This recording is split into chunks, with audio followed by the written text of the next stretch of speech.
stratosphere in the way that she did. Right. And sociology. I just mentioned Dorothy Smith's Sociology for Women. That article was really, again, a quite transformative article, written, I think, in about 1967 or 68. And she and others like her were making a claim that sociology that we learn is actually not a sociology of humanity, but is a sociology of men. That if you look at the famous books of the time, political sociology, the famous book at the time, the famous book in the 1950s and into the 1960s was a book by Seymour Martin Lipset, who also happened to be a faculty person in this department, and he wrote a book called Political Man. And it was indeed about men, as if they were the only political entities in the world. So political man, if you look at, for example, studies in the sociology of work, what was that about? That was all about industrial workers, male workers. Yes, completely occluded, first of all, female service workers, but also had a very narrow definition of the meaning of work. It was the feminists who said, well, work cannot be limited to wage labor. There is unpaid labor work in the household. And so they developed a whole program, a research program about the character of work in the household. And our own, for example, Arlie Hochschild wrote a book called The Second Shift. Some of you may have read parts of that. Please say yes. Yes. Very good. Yes. About the gender division of labor in the family. But that was written in the 1990s, right? When was that? 92. Thank you very much. 92. Yes. So this was as I say, a research program that developed. So work was no longer seen as industrial wage labor, blue collar work. It was then extended to service work, extended to the family. And so one can go through every subfield of sociology in the 1950s and early 60s, and through most of the 60s, and see how women were left out, silenced. But not only that, where they were included as in family studies, there was talk sometimes of the division of labor in the family. This was not seen in terms of domination. This was seen in sort of Durkheimian terms. Women specialize in certain things and men in the other. Women are expressive, to use the Parsonsian frameworks, whereas men are engaged in instrumental work. So it was either they were left out or their presence was seen as somehow an exhibition of their natural abilities and talents. Very Durkheimian. And de Beauvoir, though having written her book much earlier, of course, written in 49, de Beauvoir was ahead of her time in the sense that she did not understand the relationship between men and women as somehow separate spheres, but a relationship of domination in which men othered women. And we will see what othering women means. Okay. That's my little introduction to de Beauvoir. I guess to feminism. Any questions? It's warm today. Good. Okay, yes. 47? Oh, I thought it was 44 in France. All right, well, if it's 47, it's 47. Really? That's what she says in the book? X111. 12. Introduction to the Vintage Edition. That's not de Beauvoir. That is this translator. Ah, that's right, Deirdre Bair. That's the biographer. Yes, okay, all right, 47. If she says 47, it's 47. Page 8 now. Okay. Being in nothingness. They were not granted suffrage until 47. That's interesting. Wikipedia says 44. Okay. We will see. Well, all right. Anyway, Deirdre Bair is the person who wrote the biography. Thank you. But yes, your point is that, as she was writing, that women, did not have extensive rights and particularly limited voting rights, shall we say. Yes, any other question? Any other thoughts? Comments? Okie dokie. Now I'm going to do something that I really shouldn't do, but I'm going to have to do. I'm going to tell you what I think existentialism is. Because she is an existentialist. And, she and Jean-Paul Sartre are famous for their existential philosophy, a lot of which is incomprehensible, because it's French. Yeah. Being in nothingness. It's a lot of nothingness. Okay. It's really tough stuff. But anyway, let me tell you what I think. Look, and it's very, from my point of view, it deliberately follows Weber, because Weber is in some way an existentialist in the way that Beauvoir and Sartre were. Existentialism focuses on the individual, and the individual who makes choices and who sees those choices as moral dilemmas. That is the essential moment of existentialism. So far, how have we dealt with the individual in this course? Marxism. Well, Marxism really didn't have much to say about individuals. Marx and Engels or Marx, shall we say, Marx talked about individuals as carriers of social relations. They fill those empty places. They follow the logic of wage labor, or the logic of the capitalist, profit maker, the lord or the serf. They entered into social relations that were indispensable and independent of their will. So individuals were part of a world that they did not control. That was how he saw these modes of production. Well, when he does talk about individuals engaging the world in a collective fashion, he talks about class struggle, and there it is, the collective dominates the individual. It's not the relations of production, but now it is the formation of a class. So the category class prevails over the individual. There is no sense of individual autonomy, individuals making history. So that's Marx or Marxism. Durkheim. Well, for him, the individuals in the division of labor, they sort of slot into the division of labor, or they don't slot into the division of labor, but they sort of fill again these empty places, and it is the relations of interdependence that he focuses on. The individuals are not autonomous. They're always shaped by relations. If they are autonomous, then there's a pathology. Then there is something going to be wrong with society. So he too doesn't really pay much attention to the idea of the autonomous individual. For him, autonomy or freedom for him is being disciplined. Yes. Then we have Foucault, who is Mr. Discipline himself, right? The individual here is forged by disciplinary mechanisms. And the idea of autonomy is not a pathology now, it's an illusion. If we think we're free, we're deluding ourselves. Though he always exhorts us to try and be free. Yes. And then Weber. Now Weber, I think, is the most interesting in this regard, because as a sort of methodological principle, he always starts with individuals making decisions, pursuing values. But he finds, of course, that individuals set out as autonomous, but they create a world which destroys that autonomy. You remember how the Puritans chose a calling, whereas we are forced into a calling. So that's the fascinating paradox in the writings of Weber, how he continually focuses on the individual making decisions, in a sense autonomous, but that individual creates a world, together with other individuals, creates a world in which autonomy is lost, freedom is lost. Very similar to de Beauvoir, if I may refer to page 35 in the introduction. That's, well, you can figure this one out, XXX5. On page 35 in the introduction, she writes, the new paragraph,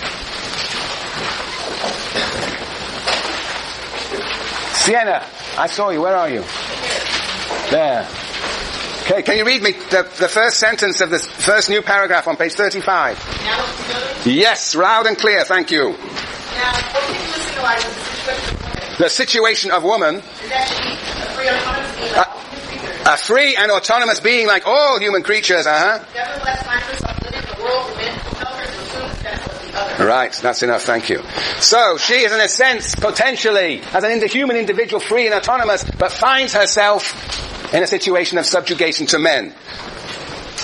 In a world where men compel her to assume the status of other. Again, we will see what other means. I think that's a sort of, a very sort of a parallel to sort of Weber's idea of individuals are potentially free and autonomous, yet collectively they produce the iron cage that traps them. Well, in this case it is the men who compel subordination, but we will see that women are complicit in the constitution of male domination. Alright, 4 premises of existentialism. 1. The individual exists in this world, facing choices in the here and now. What we can call moral dilemmas. That the choices that we make affect others. And the existentialists try and show how the most trivial of choices affect the world in which we live. That we should be very self-conscious about every decision we make. Not just, voting should be taken seriously. Whether we support the war or not, we should be responsible citizens. And even whether we decide to come to class or not is a moral decision. Yeah, Rachel. No. You see, you've got to think of this. Oh, that's VJ. I'm sorry. VJ. You were saying no to being Rachel, you see? Or that wasn't so much, you didn't have to think about that one. But yes, coming to class. Does anybody feel this is a moral decision ever? Neil? A moral decision? Yes. Do you ever think about it in those terms? That you coming to class, should you turn it, should you come, should you not? Do you think about this? Or you just, class is going to be boring today, after all I was there last time. Or, you've got to do something else, there's no tomorrow choice. No, I don't even think about it. You don't? You just come. Oh, don't come. Or don't come. What makes you not come? if in my own mind something takes a higher priority. Right, but it's always very clear what's more important than... At the time, Yeah. I don't think about it in a moral sense. Yeah, you don't think about it in a moral sense, right. Well, what the existentialists, what Sartre and Beauvoir would really urge you to do is to think about this. To think about all the decisions, the choices you make. See yourself as an autonomous individual, making choices rather than as an automaton, just moving from one situation to the next. Okay, very good. So, one very important concept is the idea of people living in situations, social situations, and making moral choices. Moral choices. Facing moral dilemmas. Moral dilemmas. Does anybody have any moral dilemmas in their life that they're prepared to? Anybody got a moral dilemma? Eric, have you got a moral dilemma? No moral dilemmas at all? Uh-huh. Katie? Well, I've recently been contemplating maybe applying to get a master's. Uh-huh. So master, as opposed to getting a master's, was the decision about what you might do after school? Yeah. Uh-huh. But I also would like more children. So it's all right, family or career, children or career, is that? Not so much career. Wow, this is A self-fulfillment. Yeah. Self-fulfillment. Yes. Yes, very good. Okay, Courtney. Well, on a smaller scale, I was at work last week, and all the managers and bosses were gone, so it was just me and 2 other interns, and we were all supposed to stay till 5, but they both left at 4, and I was like, well, I could leave at 4 with them, because no one would really know, and I really want to leave, but I would feel guilty. But you didn't have a conversation with anybody about this. It was a conversation you had with yourself, right? Yes. I think moral dilemmas get enriched when one has discussions with others about when one should leave or not. Yes. Nobody has had any moral dilemmas recently? Oh, we have to create some moral dilemmas for you. Ooh. Okay. Nothing. All right. So, anyway, that was point number 1. Individuals exist in this world of situations, social situations, in which they are continually making decisions, and the point is to think about these decisions as real alternatives. So, the second point is that the individual is essentially autonomous. The individual is essentially, it's a part of human nature that we are, in a sense, autonomous. Essentially autonomous. Essentially autonomous. So she says very famously, the Beauvoir that is, one is not, it's very famous, it's the most famous line from this book, one is not born a woman, one becomes a woman. So in a sense, there is the idea of indeterminacy about outcomes. There is the idea of indeterminacy, that we do control our lives. Indeterminacy of outcomes. There's an indeterminacy to our lives, as Katie suggested. That decision will be actually prefigurative of a whole life that you will subsequently lead. So that there is a sense of indeterminacy. We do actually make decisions that are important. You can see this emphasis on the individual is in a sense anti-sociological, because the sociology that we have learned is all about how we are constrained, not about the choices that we make as individuals. Yeah, so Beauvoir is going to try and combine the two. And how is going to be very interesting. So that's the second point. Individuals are essentially autonomous. And the third point is that, well, we've already suggested, individuals are moral beings. Moral beings. We are moral beings. That is, we make choices, moral choices. We are continually thinking about what we should do.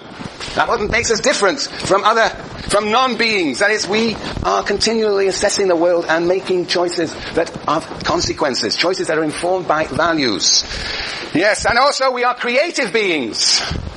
This is the fourth. Creative beings. Yes.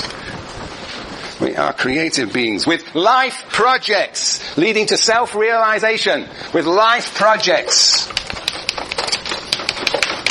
With life projects. Again, Katie, your example was one. It's about having a life project. Thinking about the world. And it reminds us, of course, of, again, the Puritan, who had a life project of being a great capitalist.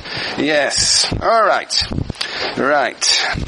So I think one way to think about existentialism is just basically what Sartre and Beauvoir are exhorting people to do. They're exhorting people to do is to to act as though they're in communism. To act as though they're already in communism. That is, they are exhorted to actually treat other people as moral beings, and to develop reciprocal relations which treat others not as means, but as ends. So they're exhorted to act as though they are already in communism, even though, of course, they are not. And perhaps one might say this idea of being exhorted to act as though one is in communism is a reflection of the sort of freedom that French intellectuals have. You know, that they are in a sense free from need. They don't have that many needs. They didn't live a particularly spectacularly affluent life, but it was a life in which they engaged in intellectual exchange that was in fact relatively, certainly much freer than the working class, about which they did not know a great deal and did not speak a great deal. Though they did talk about, they did support revolution.